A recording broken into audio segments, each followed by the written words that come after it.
Hey, what's up guys, it's Mike, and we're going to do a thing today where we rank NFL quarterbacks into tiers, because that's a thing that's popular on Twitter, is putting things in categories into teams as a form of ranking. I know we're going to stir up a lot of controversy at this point, and I'm just going to own it. Having an opinion in 2019 is controversial, so we're going to stick your favorite quarterback into the wrong tier probably. I think you get the point by now, so let's start. We have all these quarterbacks down here, and we're going to grade them into these ranking systems here in order to describe them. Sam Darnold, I think it's fair to say average. Had a decent rookie season. Wasn't exactly what he or Jets fans hoped for, but he definitely showed flashes, and I think that he was enough to not be below average, but he's still in a position where in 2019 he could position himself for a very good year. Tom Brady, worst quarterback I've ever seen, below average. Just kidding. Honestly, a fair place for Brady. Brady's one of the top two, but my definition of elite might be a little different than most. So this is going to be the point of the video where you stop watching probably, but I'm going to put Brady at almost elite because I'm mapping it out in my head. There's going to be, it's like going to be like a bell curve where there's going to be not that many people in the first or last. So it's probably, I think Brady's like, his performance personally is like just below the guys I'm going to put in the elite category. So I assume half the video is clicked off, but please stay. Aaron Rodgers, about the same as Brady, although he didn't really have that great of a 2018. Andrew Luck is an elite quarterback. He had his best year, which is saying a lot, since he was one of the best quarterbacks before he went down. So the fact that he was able to take the team, they started like 1-6, and they made the second round of the playoffs, primarily because of him, and him playing like a machine, so he deserves elite. Andy Dalton, if you look up choking on Urban Dictionary, his name shows up, so I think below average is a fair descriptor. Baker Mayfield, good quarterback, not quite to the tier of the Brady Rodgers, and he's definitely not in the Luck tier, so I think a fair place to put him is the good category, because he's definitely been the best quarterback of his class. Ben Roethlisberger is with the other oldies that I'm going to put. Last year wasn't a very good year for the Steelers, but I think it's pretty fair to put him around here. He's still one of the better quarterbacks in pro football, but just still not one of the machines that some quarterbacks are in this day and age. Cam Newton, same. Cam Newton actually, I want to put him in almost elite, but he's someone that you could make the case for as elite because he was having like his best season since, like, comparable to his MVP year when he got hurt.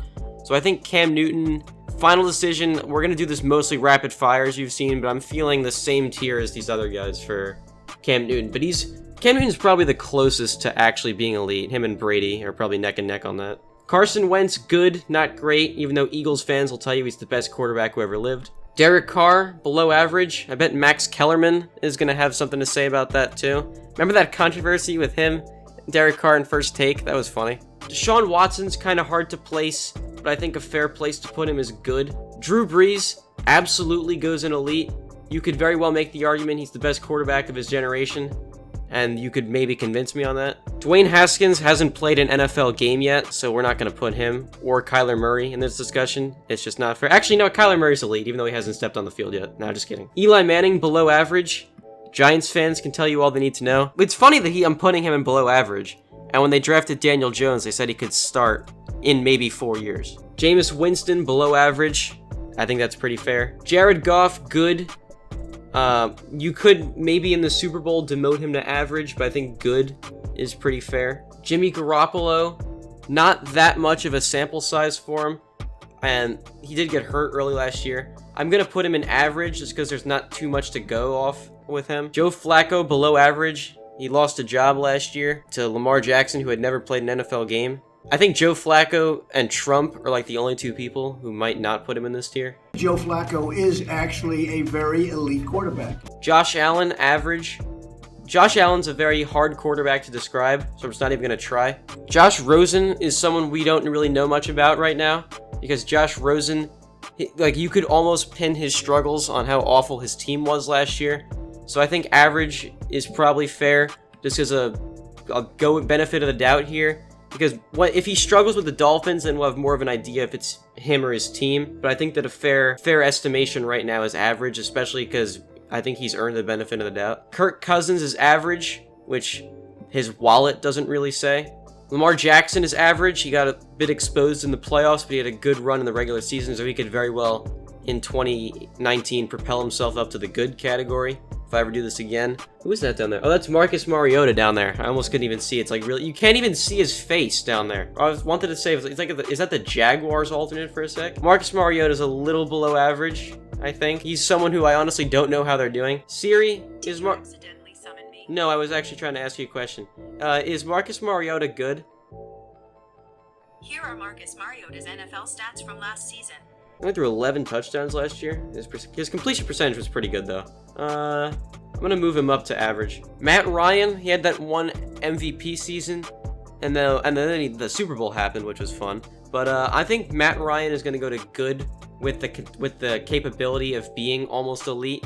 Depending on how his 2019 goes. Matt Stafford, below average. Mitch Trubisky is good. I think he made the Pro Bowl. I think that Trubisky kind of got a lot of slack when he didn't start off great after being drafted number 2 overall. But I think that he's shown flashes. Nick Foles is a good quarterback. He's definitely at least Wentz's equal at this point. I'm tempted to move him up to almost elite. But you see how picky I am with the top tier of this, so I'm going to keep him at good. Patrick Mahomes, easiest one on here to do, probably. Phillip Rivers and his many kids are almost elite. Russell Wilson's really hard to place. I've said that with like probably 44 guys here though. He's our last one, so I kind of want to make this count. You see, Russell Wilson is probably elite. Just gonna ask Siri for her input though. Siri, can I have Russell Wilson's stats, please?